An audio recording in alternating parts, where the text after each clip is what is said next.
I don't know. When you are a paraplegic or quadriplegic and you put your own shoes on,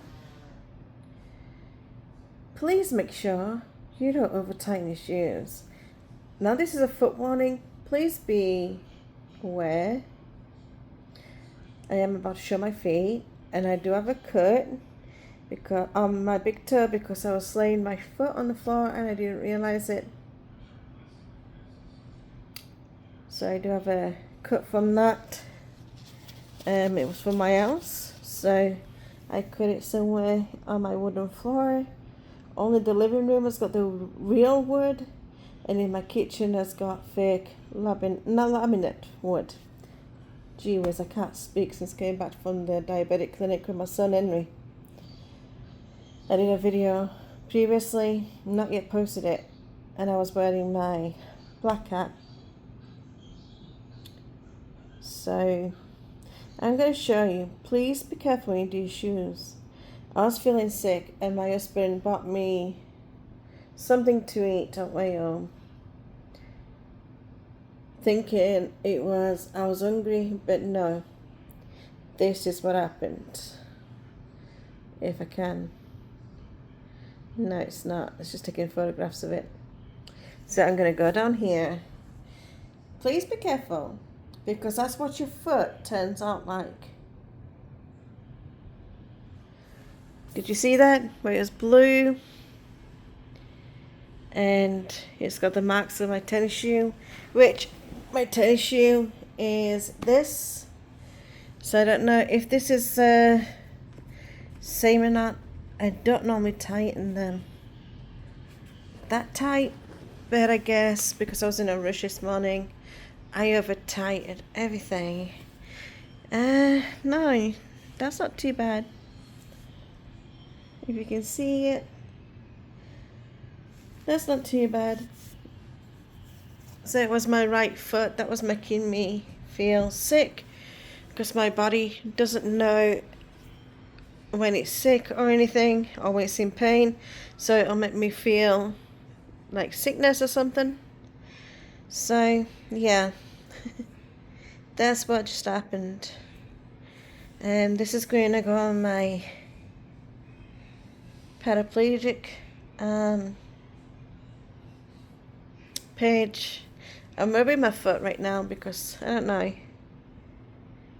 And I have got swollen ankles. I'm just pressing. It comes back up. There's no indent, so it's not swollen because of high blood pressure or anything. So, welcome to our world. I didn't expect to be like in so much pain, but here you are. Okay, just give me a minute. I'm going to put you on my tripod. So I'm probably going to pause you right now and then I will be back. Sure, now I'm back. Now you know my tripod. My t-shirt is a bit twisted. I have been working here on a baby outfit and a spider for my son. I got this from Temu. And it was supposed to be a trash can because I'm sick to death of my children leaving rubbish on the floor, on the unit near the TV. And we've already got a big bin, but I thought, okay, maybe they just don't like the big bin in here, the big trash can. So I bought this cute little Winnie the Pooh, and I was going to put it in here on my bedroom, but I think I was going to start off in here and see if they'd use it. But it's so tiny and really can't throw anything in it, so I used it as my crochet up bin. So that's my work right now. Behind me is already that's a blanket.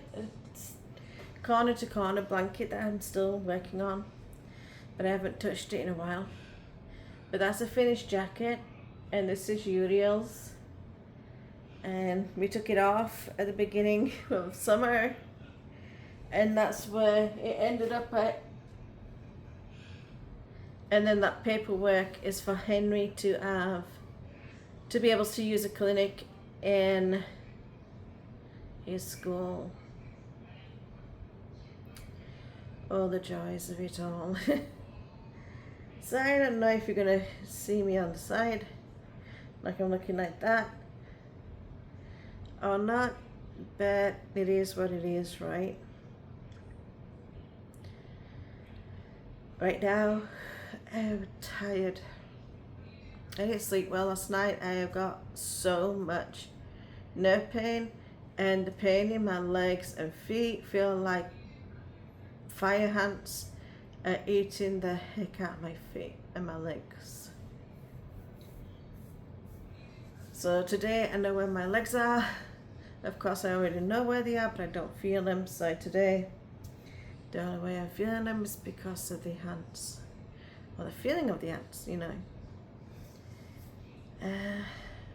Toby's sleeping, so Sophina. So I'm not doing nothing on the Becky's nursery, which, you know, I do content of Reborn. And today I'm drinking Diet Coke, and it says I put myself in timeout until I can play nice with others. This may take a while. It started off okay this morning, and then it went shitty, and then it got better. So I don't think I'm in timeout, but the cup's there to remind me. I can put myself in timeout when I want. Yes, I've got a sore throat this morning. I have allergies. I sneezed all night.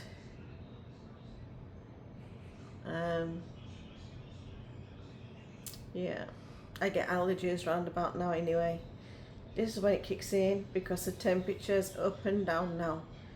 So today it's 92.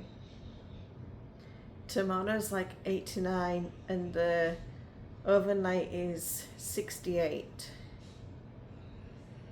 And that's Shreveport. So yeah.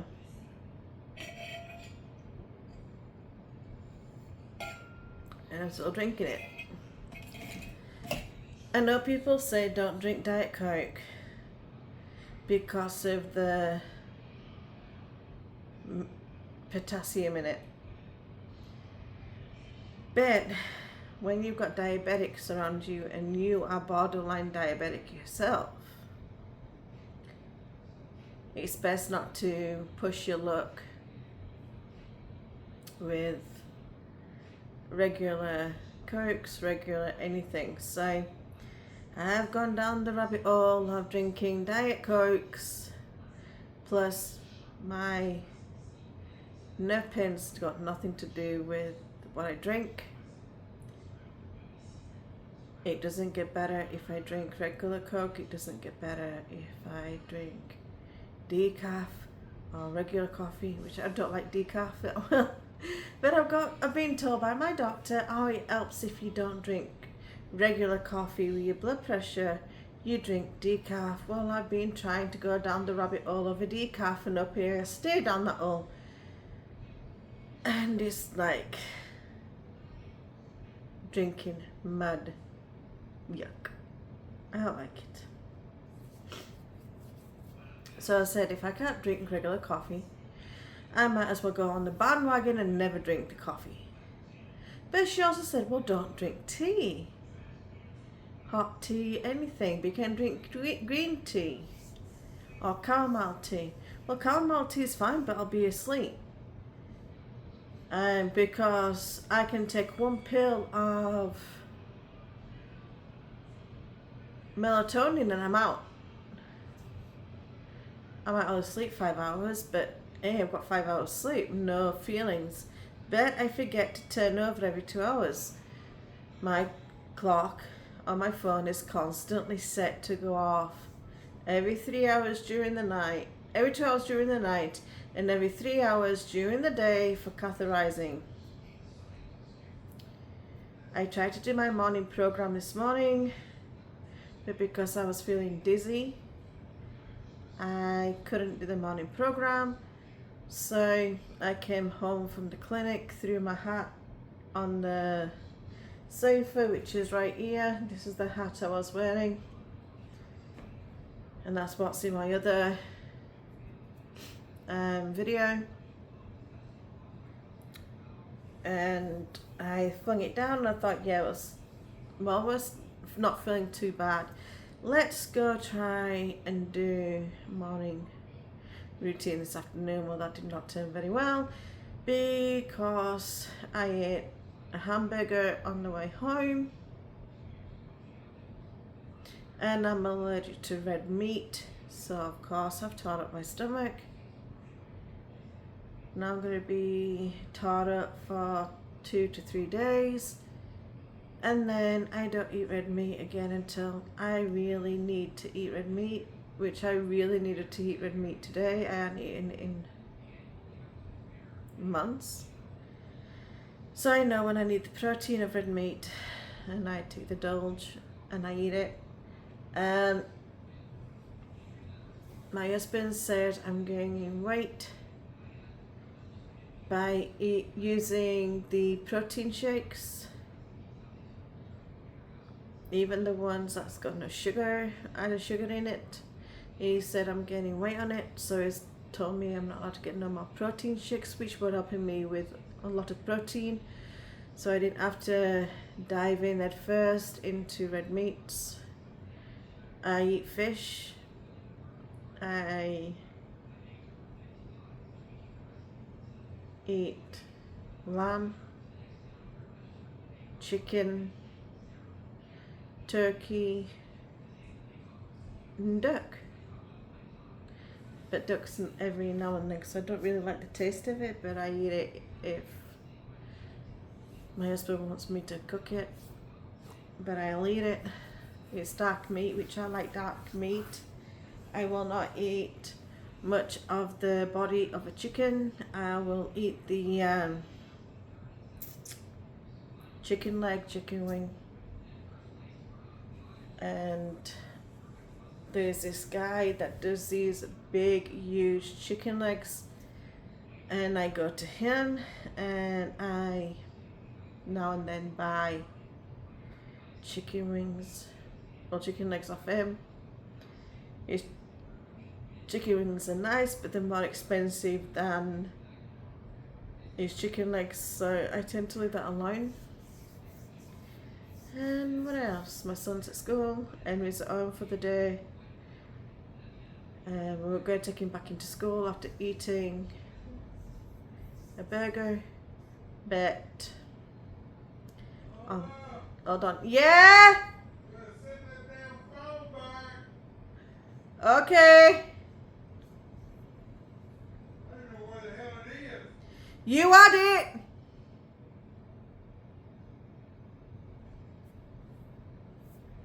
Everything that goes wrong in this house, it's always my fault. He had his broken phone last, that I've got to send back to AT&T because he kept falling asleep, dropping his phone and cracked the screen. Do what? You had it last. Shalom. Everything that goes wrong, it's my fault. So I help him fix up his phone. I help him get things done. And everything that goes wrong. It's my fault. He is quick to temper with me. Henry got the day off school,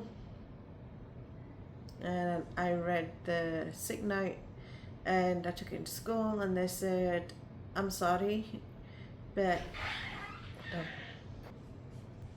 sure, no, I'm sorry." I pressed play, and then I had to press pause. Henry's laying in bed, he's diabetic, and all he's done for the past 3 days is lay in bed. He hasn't got up, he hasn't asked to go to his friends, he just wants to play on his phone, and to hell with the world. My husband doesn't help me with my disability. I had to learn very quick to make myself independent and get going. It took me 3 years to get where I'm at today. I can't get myself off the floor. So if I do end up on the floor, like I've fallen in my wheelchair or I have to sit on the floor for something, I will get cussed up one side down the other. Some of you know him, some of you don't. He is not good in 2020, since 2020. My accident happened in 2017, but since his sister died, who also helped me, when she died on June the 8th, 2020 of sepsis, she wasn't very well herself. She has multiple operations and she was heading down the Crohn's disease path. So she had this procedure done, and then I will go put something in the box. Shalom. Yep. Wiping his ass again. So when his sister died, he said the best thing for me would be take a armful of pills and then some, and then my life. I said F you, and I went about it myself. I said, I don't need your effing help. I'll do it my fucking self. And that is how I've always been. So thanks to my darling for being like this. I can fully say, that was easy to do. I can fully say, because of him, I got things done. That's his phone, by the way. I'm going to put everything on here. No, well, I'll cover this side up because it says to Ricky's side. This is return phone, and because I work in retail, because I make clothing and blankets, I do that. I'm just covering my address up with my finger. I don't care about giving you the address in Texas. It's just AT&T. So if you want to go to AT&T and try and rob them, then that's their address. And I covered mine. There, it's done, dusted, finished. So yeah, I made myself get things done. Okay, as a content user, I don't always like talking about those that hate me. Since getting paralyzed from the chest down while giving birth to my 7-year-old, they put the epidural not in my lumbar spine where they should. They started off in my T9. Then they said they couldn't get it into my T9 and they had to go up into my T7. So they'd already damaged my spinal cord from T9 down to my T12 end plate. And then when they went into my T7, it went down to T9 and then upwards. Once you reach the lowest part of your body that your spinal cord is at, which it ends at your T12, which is just above your belly button, it decided to travel up here. And I've always had a narrowing here in my spinal cord. So pretend this is my back. Here in my T1, I narrow up into C4. So I was born that way. My spinal cord is very narrow from T1 to C4.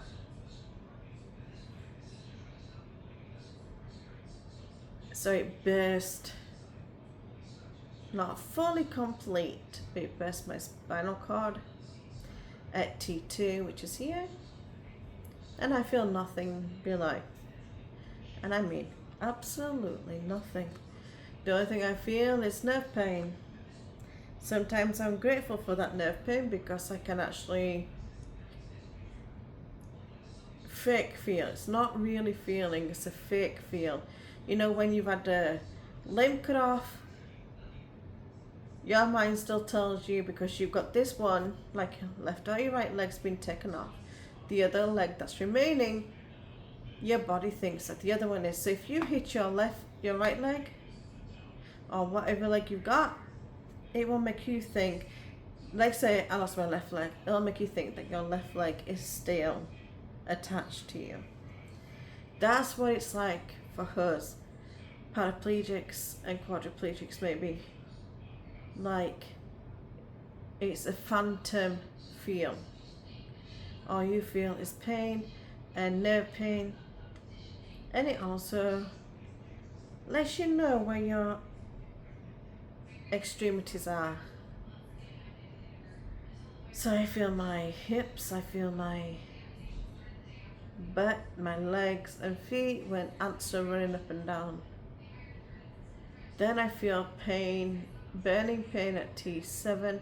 I mean, I feel like I'm constantly being held like this. It's nothing to do with my heart disease. It feels like I'm being in a, grit, and it's burning. So it's like a burning iron wrapped around me. I can use a heating pad. It takes it away for a little while, and then it says, haha, I'm going to show you, and it'll come back tenfold. What else? Yeah. I've been on 22 minutes. Okay. Now I'm going to ask you a question. What content would you like me to show you? Would you like me to talk to you about catheters? If you're a newbie, I can talk about digital stimulation, which is not what you think. Digital, everyone thinks it's a keypad or numbers that you press. It's not. It's your fingers, and it's usually your index or your middle finger. For me, it's my middle finger on my left hand. For some unknown reason, my hands are the same length, but my left hand reaches perfectly on the back door.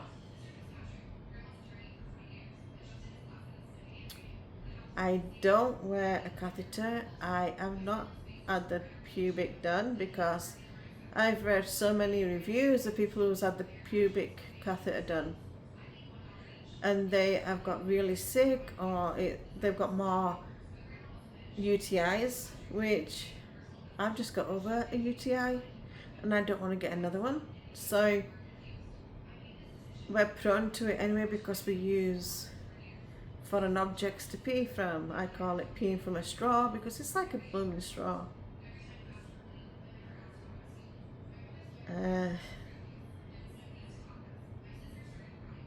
My sons follow me to the bathroom, and they're 7 and 11. And I said, you can't come in here. I'm in the bathroom. So I get the 7-year-old trying to open the door and come in. And he says, are you catheterizing, mommy? Yes, I'm catheterizing. Get away. So he said, Mom, I want to talk to you. I said, baby, stand there. I'll sit in my wheelchair because I've got my wheelchair and then I've got a bathroom wheelchair. I said, sit in my regular wheelchair and tell me what you need. I can still hear you through the door because it's not closed anymore, and I'm too busy trying to close it back up because my bathroom is so tiny that when you open the door, it's a toilet. So I have to get in turn myself that way facing the bath, because the bath's here, the toilet's here, the door's just did it. My sink is here. And that's it. It's just a small space. And nobody will buy me an adaptive sink where I can run my wheels under, or get me a regular little sink that you have in the British houses where you don't have cupboards underneath. Because I've got 2 doors, but my husband won't change it because that used to be his father's bathroom and his mother's bathroom, so he doesn't want to change anything for me. I have to do a wheelie to get into the bathroom. So just imagine you can't hold your pee inside and you have to do this wheelie, and by the time you drop your front wheels down, you've piddled yourself. So the joys of it. A church, a Christian church, and I'm not Christian, but a Christian and Jewish, and a Christian church, bless their hearts, I am so grateful for them.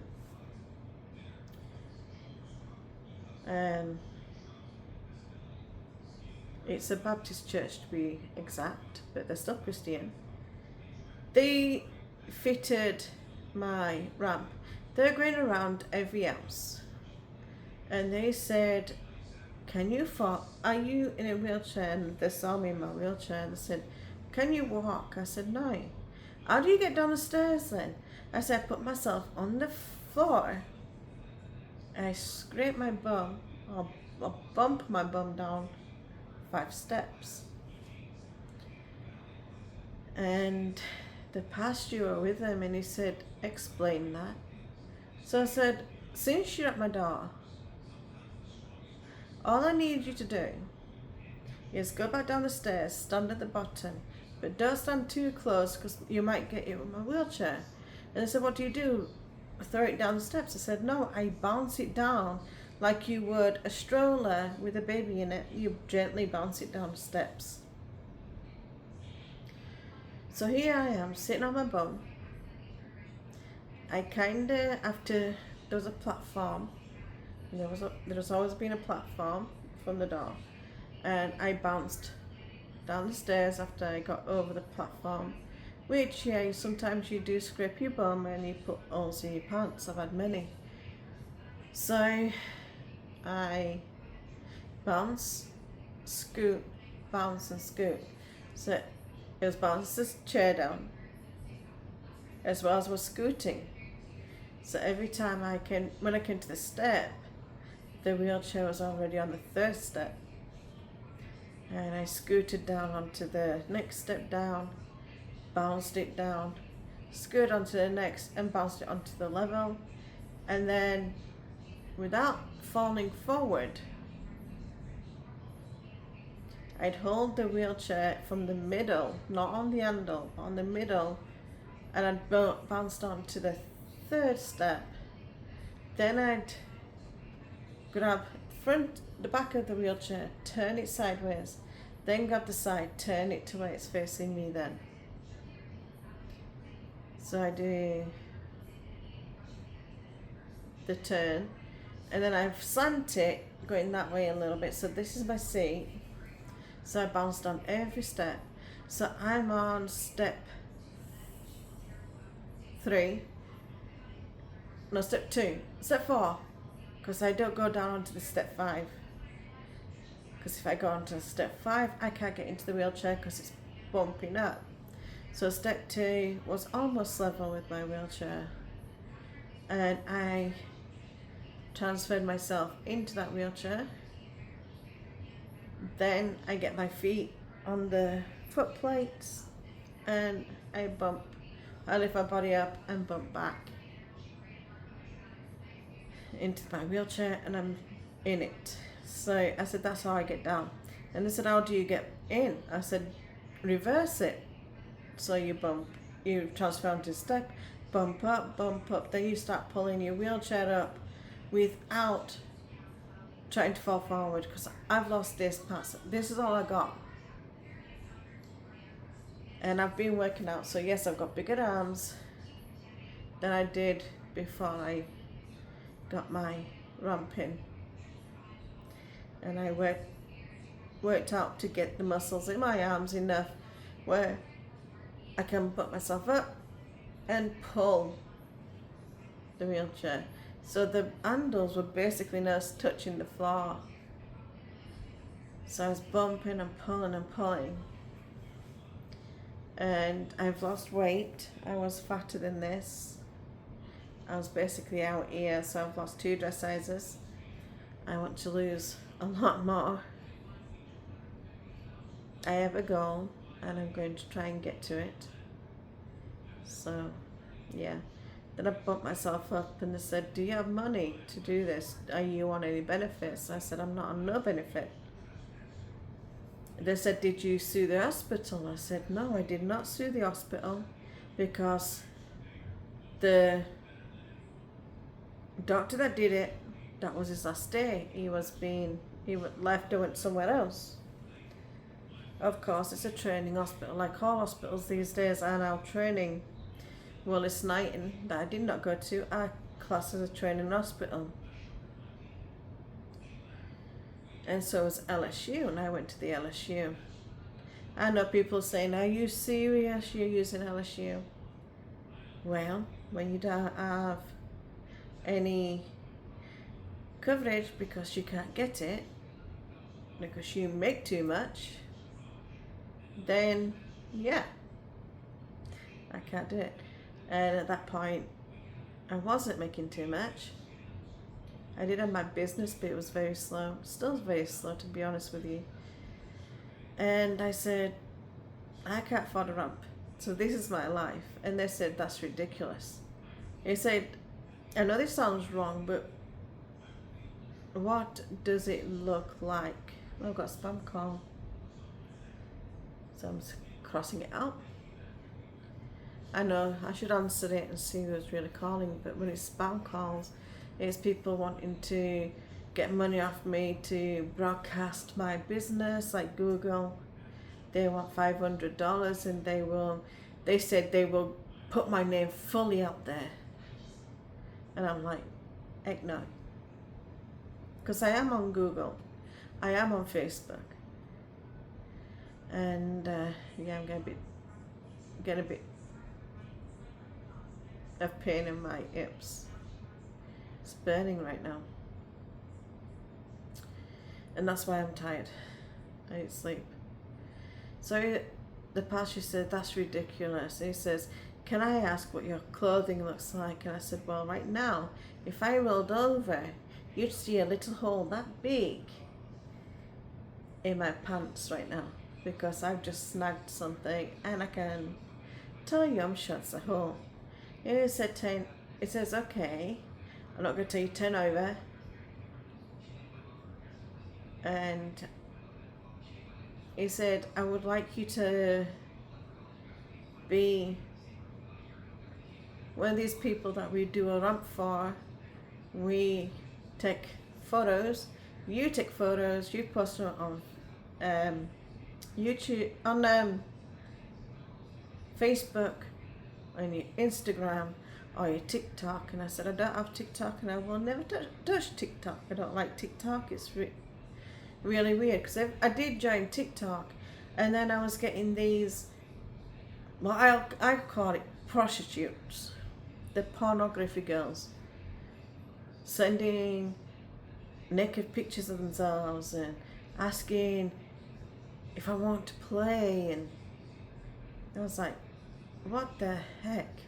Why do I pick up these people? Everywhere I go, I get it on Instagram.